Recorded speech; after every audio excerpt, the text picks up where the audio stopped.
Welcome to this custom-tailored deep dive. We're incredibly glad you're here with us today because we are going to start things off with a massive and honestly a slightly unsettling thought experiment. Oh, yeah, the big one. Right. So I want you to imagine waking up tomorrow morning, checking your phone, and finding out that the three principal economic centers of the modern world, so that's the United States, China, and Europe, have suddenly been forced into complete and total economic isolation. Just completely cut off. Exactly. Yeah. The physical borders are sealed tight, the cargo ships stop moving across the oceans, and the transcontinental data cables are literally cut. If that doomsday scenario actually happened, who would suffer the most? It really does sound like the plot of a Hollywood disaster movie. It totally does. But, answering that specific question actually reveals the hidden everyday architecture of the entire world. And to help you visualize this, we are exploring a truly brilliant piece of work by Lev Nemotin, PhD. Yeah. He runs a phenomenal channel called Uncompressed Thinking, and he recently published this fascinating essay. It's titled Rewiring the Global Economy: Interdependence, Strategic Reform, and the Trump Experiment. Such a good piece. It is. And our mission for you today is to unpack Dr. Nemotin's work, visualize this invisible economic architecture that essentially runs our lives, and ultimately understand why the era of what he calls unmanaged globalization is coming to a definitive end. And before we dive into the actual mechanics of this transition, I do need to establish a very clear ground rule for our discussion today. Yes, very important. Because the source material we're looking at specifically analyzes the highly politically charged policies of the Trump administration. We want to assure you right up front that we are not taking any political sides here whatsoever. Right. We are simply acting as neutral guides. Our goal is strictly to convey the structural and economic theories exactly as they're presented in Dr. Nemotin's text. We're looking at this purely through an analytical, structural lens to understand the mechanics of global trade. We're not endorsing or condemning any specific political viewpoint. Absolutely, and thank you for setting that boundary. Okay, let's unpack this opening thought experiment posed by uncompressed thinking. Let's do it. If the US, China, and Europe were entirely cut off from one another tomorrow, who actually takes the biggest hit? Because my first instinct, just looking at how connected we all are, is to think everybody loses equally. It's just total global collapse. Right, mutual destruction. Yeah. Yeah. But Dr. Nemotin argues the reality is much more complex than just looking at the sheer volume of trade between these regions, right? Yes, he does. Yeah. And that is because the defining feature of the modern global economy isn't trade volume. It is what he calls asymmetric dependence. Asymmetric dependence. Yeah, exactly. The dependencies are completely lopsided. It's not just about, who buys the most sneakers or smartphones. It's about who controls the underlying mechanisms of survival. So to answer the doomsday question directly based on the text, Europe would likely face the most immediate, severe structural shock. Wow, Europe takes the biggest hit right out of the gate. Yeah. That's honestly surprising given their massive industrial power. I mean, think of Germany's automotive sector or France's aerospace industry. Why does Europe break first? Well, it's because of the specific nature of their dependence. Europe has incredible industrial strength, absolutely. But that entire system relies incredibly heavily on imported energy, raw materials, and critically external digital infrastructure. Think about a massive, state-of-the-art European automotive plant. It's a marvel of engineering. But if you cut the cord, they suddenly don't have the imported natural gas to power the massive furnaces. Right. They don't have the rare earth minerals from Asia to build the electric vehicle batteries. And perhaps most importantly, the foundational technologies that support their daily logistics, things like cloud computing platforms and advanced semiconductor designs, those largely originate in the United States or Asia. So the hardware is there, but nothing to run it. Exactly. If the system shuts down, their physical and digital engines lose power almost overnight. They have the factory, but they don't have the fuel or the software to actually run it. That paints a really stark picture. So what about China? We call them the world's factory. If the ships stop moving and their biggest customers in the US and Europe just disappear, wouldn't their economy completely crater? China would endure severe disruption. There is absolutely no question about that. Yeah. I mean, their economic model for the last several decades has been deeply tied to foreign markets buying their goods. Yeah, the export model. Exactly. Furthermore, they historically rely on external technological inputs, like those highly advanced semiconductor ecosystems we just mentioned. However, the essay points out a crucial distinction here. Which is? China would retain a powerful, massive industrial base. They physically possess the factories, the internal logistical infrastructure, and the sheer manufacturing density to gradually adapt to the shock. So they have the tools to rebuild. Right. It would be incredibly painful, of course, but they have the physical machinery and a massive internal population, giving them a foundation to eventually reorganize themselves. Which leaves the United States. How does the U.S. fare in this total isolation scenario? Because, we've spent decades outsourcing our manufacturing, so I'd imagine our store shelves would go empty pretty fast. The shelves for consumer electronics and cheap goods would certainly empty out. This does not mean the U.S. is immune to the shock, far from it. Right. Decades of globalization have indeed shifted mass manufacturing abroad, and that created massive vulnerabilities in everyday goods. But structurally speaking, the United States would probably remain the most internally self-sufficient. Yeah. The U.S. retains a massive internal consumer market, abundant domestic natural resources, including energy and agriculture, and absolute leadership in software, finance, and advanced research. That makes sense. So out of the three, the text suggests the U.S. would preserve the broadest margin of strategic autonomy. It would be a brutal adjustment, no doubt, but the core functions of the nation would survive. This completely changes the way you look at the nightly news. It really does. When you hear about trade disputes or tariffs, it's not just a matter of who is buying the most stuff from whom. It is about who holds the critical life or death inputs for the other's survival. It is all about that asymmetric dependence. Spot on. And to really understand how we got to this point of extreme vulnerability, we need to look at the visual that uncompressed thinking uses on the cover of this essay. Such a great image. I want you, the listener, to picture a dark globe, the Earth viewed from space at night. And superimposed over it is this glowing triangular network. The bright nodes are the United States, Europe, and China, with these thick, illuminated data and shipping lines connecting them. It looks exactly like a single massive planetary circuit board. What's fascinating here is that for nearly half a century, this glowing triangle operated on an implicit, completely unnegotiated arrangement. Unnegotiated. Yeah. Nobody sat down at a grand conference in the 1980s and drew this up in a master treaty. It just naturally evolved into a highly integrated system where everyone played a very specific, highly specialized role to maximize efficiency. Right. We just treated it as the natural order of things. If it was a fraction of a cent cheaper to build a component 8,000 miles away, we did it. Exactly. Let's break down those specialized roles for us, because this is where that circuit board analogy really clicks into place. What was China doing in this triangle? In this glowing triangle, China became the world's principal center of large-scale manufacturing. They didn't just provide cheap labor. They developed massive industrial clusters and dense supplier networks. Like the megacities? Right. Think of entire megacities like Shenzhen dedicated to electronics assembly. This allowed a company to take a product from a mere design on a screen to massive global-scale mass production with a speed that no one else could match. That unmatched manufacturing density and rapid scaling was their specific role. And Europe's role. If China is the mass producer, what is Europe doing on this global circuit board? Europe concentrated on high-precision industrial production. We are talking about the incredibly complex, highly engineered stuff, advanced machinery, industrial chemicals, critical pharmaceuticals, aerospace, and high-end automotive production. The really intricate hardware. Precisely. Consider a company like ASML in the Netherlands. They make the wildly complex machines that print the world's most advanced microchips. Nobody else in the world can do exactly what they do. But Europe also played another vital role, which was regulatory governance. The rules. Right. Because of the size and wealth of their market, European firms and institutions became deeply influential in shaping the safety, privacy, and environmental standards that govern large portions of the entire global marketplace. Think about how European data privacy laws essentially forced global tech companies to change how they handle data everywhere. So China is the unparalleled mass production engine, and Europe provides the high-precision machinery and acts as the global rule maker. What was the United States providing in this unwritten 50-year agreement? The United States emerged as the central operating platform for the entire system. The platform. Yes. It provided the financial architecture, specifically the dominant international role of the U.S. dollar, and the deepest, most liquid financial markets in the world. Almost all of this global trade is priced and cleared in dollars. Which is a huge advantage. Massive.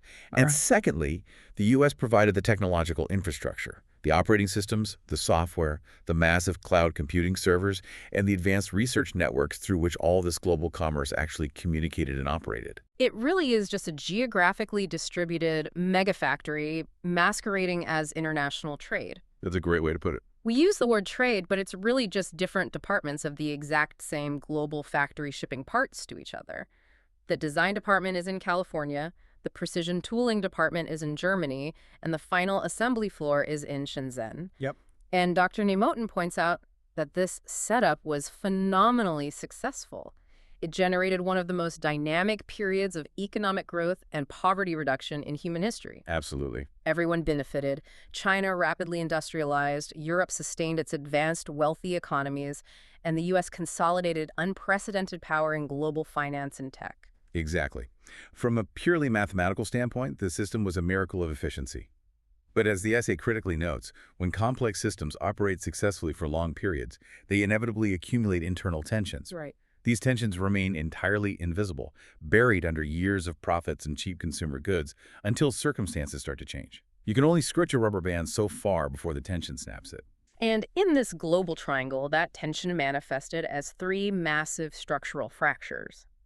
Let's look at how this pursuit of ruthless efficiency eventually became our Achilles heel. The essay outlines three core fractures that finally broke the system down. Yes. The first one is trade imbalances. We aren't just talking about a minor spreadsheet discrepancy here, are we? Not at all. We're talking about staggering, historically unprecedented imbalances. Over time, the U.S. increasingly absorbed a disproportionate share of global consumption. It basically became the consumer black hole of the world. Right. Meanwhile, China built up an export machine of historical proportions, and Europe maintained a highly competitive sector that generated massive trade surpluses. So everything was flowing one way. Picture thousands of massive container ships arriving at American ports packed with goods and sailing back across the Pacific largely empty. From a purely economic perspective, economists argued this was sustainable. The U.S. got chump goods, foreign nations got dollars. But politically, it became explosive. Yeah, people noticed that.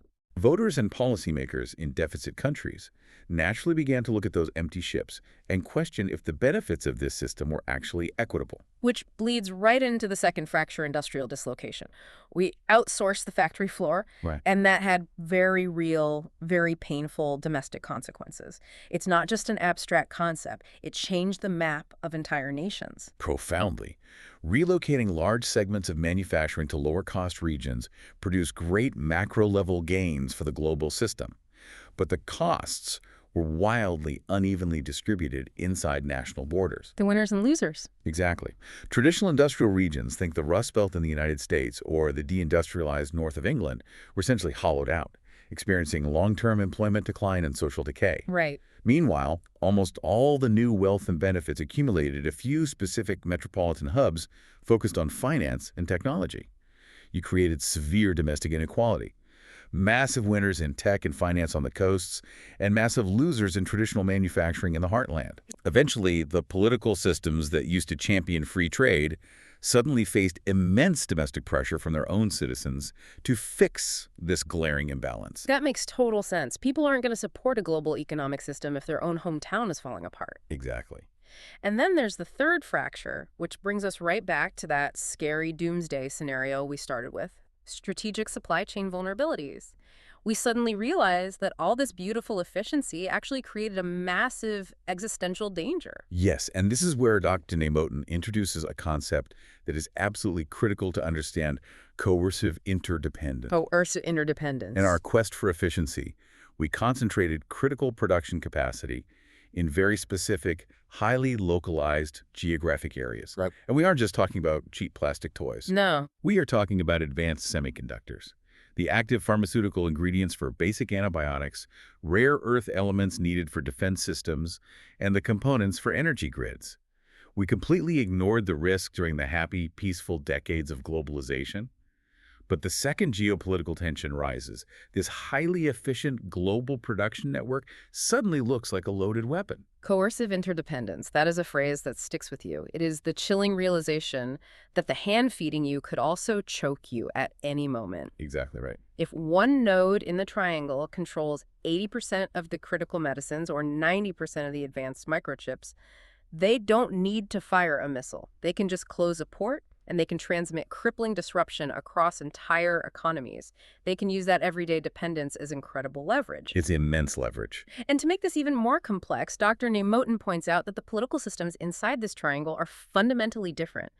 I imagine that makes fixing these fractures a nightmare. Oh, absolutely. Hmm. If we connect this to the bigger picture, it explains so much of the friction we see in the news. You have the United States and Europe operating as democratic, pluralistic systems. Decision-making in a democracy is intentionally slow because it has to navigate competing political interests, electoral accountability, local laws, and environmental regulations. Lots of red tape. Right.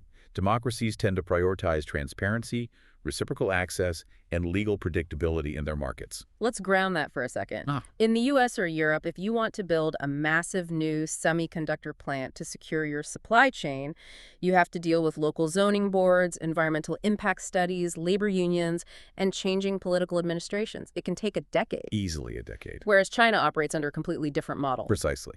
China operates under centralized governance. This allows the state to coordinate massive industrial policy, infrastructure, and technology development with a speed and continuity that democratic systems simply cannot match. They can just move. If the central government decides they need to dominate a specific sector, they can point at a map, clear the land, direct state-backed banks to provide billions in capital overnight, and execute a decades-long strategic vision without worrying about the next election cycle. Wow. When you force these two vastly different political and economic models to interact within a single, tightly integrated economic system, tensions are mathematically guaranteed to explode over market access, intellectual property transfers, and the role of the state in subsidizing competition. It is an uneven playing field by design. Here's where it gets really interesting. By the late 2010s, all these pressures, the staggering trade imbalances, the hollowed-out industrial towns, the terrifying supply chain vulnerabilities, and this clash of political systems, they all converged. The rubber band snapped. The rubber band finally snapped. The old system couldn't hold anymore, and this brings us to the Trump administration and what Dr. Nemotin calls the Trump interdependence experiment. Yes.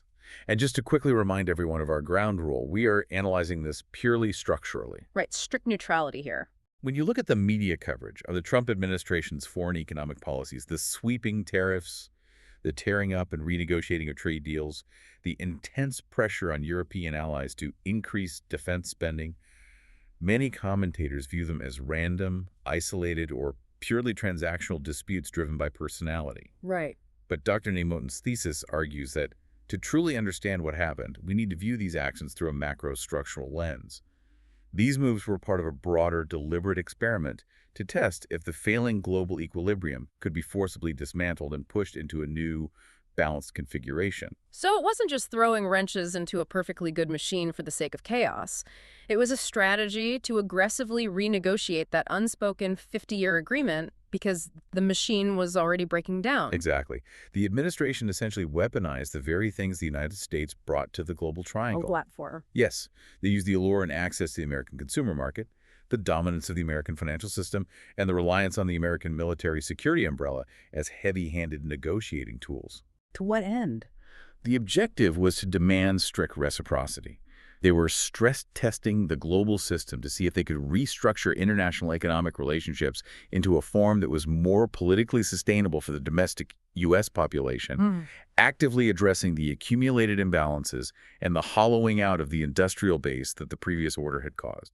You know, whether you agree with the specific methods or the political rhetoric, the underlying structural premise, according to the text, is that the old arrangement simply could not continue indefinitely without radical reform. It was unsustainable. The experiment was about redesigning the planetary architecture because the old foundation was cracking under the weight of those three fractures. Now, while all this high-stakes geopolitical chess is happening, there is a massive technological shift happening at the exact same time. Artificial intelligence. Oh, yes. It feels like AI is disrupting absolutely everything right now. So is AI the thing that is actually causing this global breakdown? Is technology the real culprit here? This raises an important question, and it's a very common misconception. But the essay is very clear on making this distinction.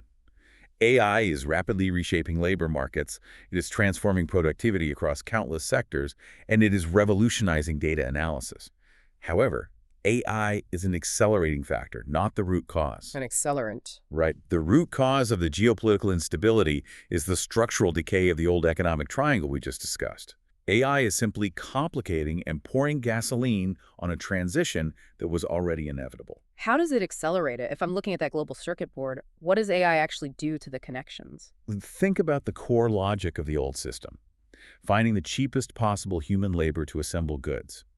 That is why manufacturing went to Asia. Right.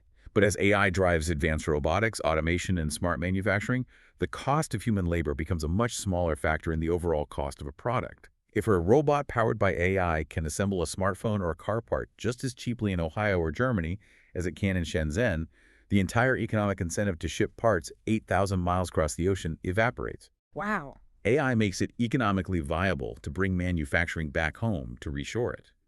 This accelerates the breakdown of China's specific historical role in the triangle, forcing every region to adapt even faster. So if the 50-year era of unmanaged globalization is definitively over, and AI is hitting the gas pedal on all this structural change, where do we go from here? The old triangle is broken. What does the new map of the world look like? Dr. Nemotin outlines 3 potential paths for the future of the global economy. Yes, he sees 3 possible outcomes to this massive systemic transformation. The first path is the formation of competing blocks. Okay. This essentially means the world fractures into walled gardens.